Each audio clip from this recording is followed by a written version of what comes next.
France calls it Allemagne. Spain calls it Alemania. Portugal, Turkey, the Arab world, Persian speakers, all variations of the same word. A word that doesn't come from Germany. It comes from a tribe that fought Rome for over a century, a tribe that crossed the Alps and reached Milan, a tribe that, even after being conquered, left its name on one of the most powerful nations in human history, and almost nobody knows their name today. They called themselves the Suebi, but history remembers them as the Alemanni, and this is their story.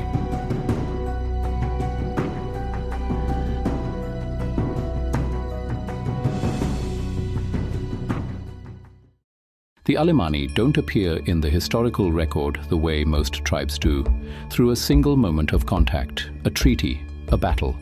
They emerge out of chaos. By the early 3rd century, the Roman frontier along the Rhine and Danube had held for over 200 years.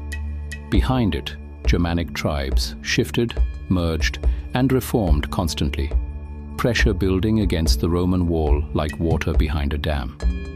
The Alemanni were a product of that pressure. Their name meant simply all men, not a bloodline, not a homeland, a confederation.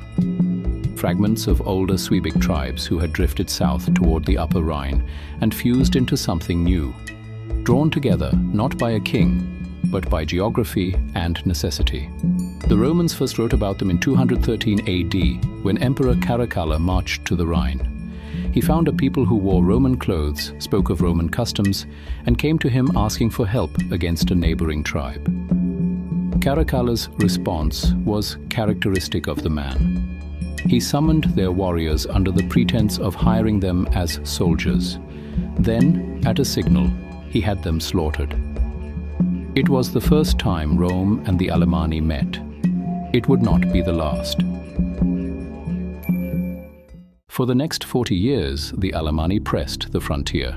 Raids, skirmishes, probing attacks that tested Roman defenses and found them increasingly thin.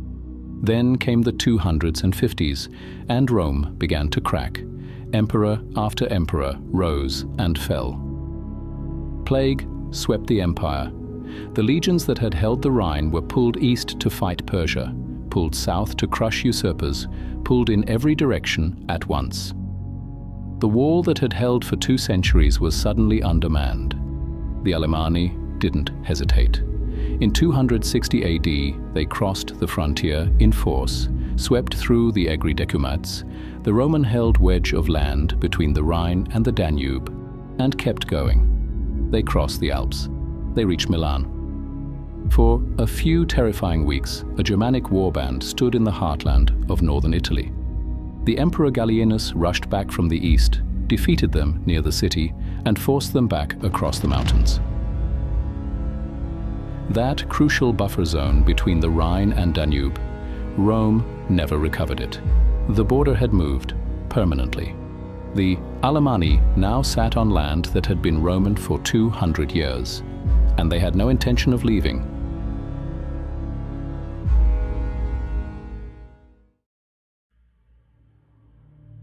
Nearly a century passes. The Alemanni continue to raid, to pressure, to push. Roman emperors fight them back, make treaties, break them, fight again. It is not a single war, it is a permanent condition of the frontier. Then, in the 350s, Rome's western frontier collapsed again. A civil war between rival emperors left the Rhine virtually undefended. The Alemanni crossed in force, seized Roman fortifications along the river, and used them as bases to raid deep into Gaul. Roman towns were burned. The province was in chaos. In 355, a desperate emperor Constantius II made an unusual choice. He appointed his 23-year-old cousin Julian as Caesar of the western provinces. Julian had spent his life in libraries and lecture halls, a student of philosophy, not war. Constantius, who was suspicious of his family and had already had most of them killed, may have expected Julian to fail. Julian did not fail. By 357, after 2 years of hard campaigning, Julian had retaken Cologne and pushed the Alemanni back toward the Rhine. Now he planned a pincer movement, two Roman columns converging on the Alemanni from different directions. It fell apart almost immediately. The larger column was ambushed and retreated. Julian was left alone on the Rhine with approximately 13,000 men. The Alemanni king, Chnodomar, saw his opportunity. He gathered his forces, chieftains from across the confederation, warriors who had been raiding Roman territory for years. Around 35,000 men, arrayed on a hillside outside the old Roman fortress on the Rhine, the city we now call Strasbourg. Chnodomar was a physical giant by ancient accounts, powerful, experienced, supremely confident. He had fought Romans before, he had beaten them before, and he outnumbered Julian nearly 3-1.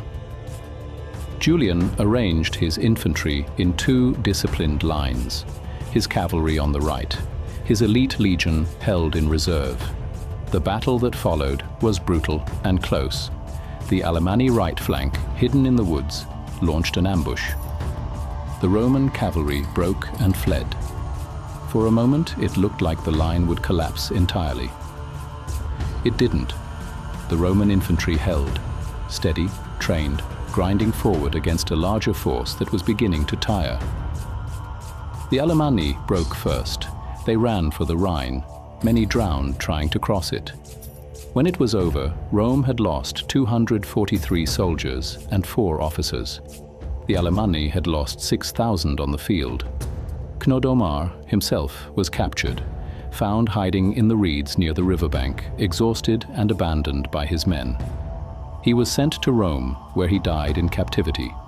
Julian was hailed as a hero. He would go on to become emperor, the last pagan emperor of Rome.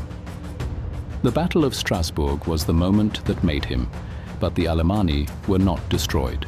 They were wounded, subdued, forced back across the Rhine, but they were still there. And the land they had taken a century earlier, they kept it.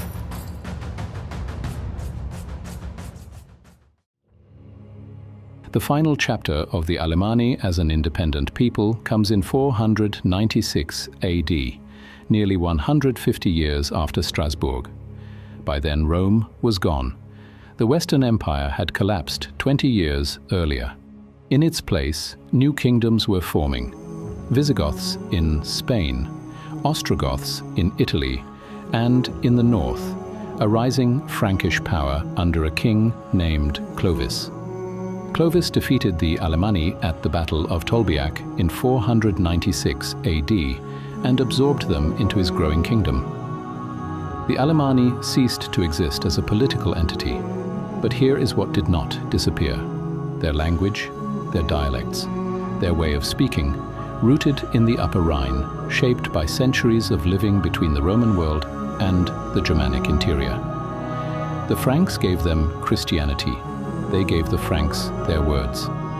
The territory they had settled, the Upper Rhine Valley, the Black Forest, the Swiss Plateau, the Alsace Plain, became known as Alemania. And the dialects spoken there slowly evolved into what we now call Alemannic German. The Alemanni never built a capital city. They never had an emperor. They had no single king, no written constitution, no monument that still stands. What they had was presence, stubborn, grinding, centuries-long presence on a stretch of land between two great rivers. And the determination to stay there no matter what Rome, or the Franks, or anyone else had to say about it. They were absorbed, but they were not erased. Their dialects survived. Their territory survived. Their name survived, in the mouths of billions of people who have never heard of them. That is a strange kind of immortality. Next time on the tribes that made Europe, the Franks. The tribe that absorbed the Alemanni, buried the Western Roman Empire, and built the kingdom that would become France, Germany, and the medieval world. I'm Ilja Gorelik, and this has been the story of the Alemanni.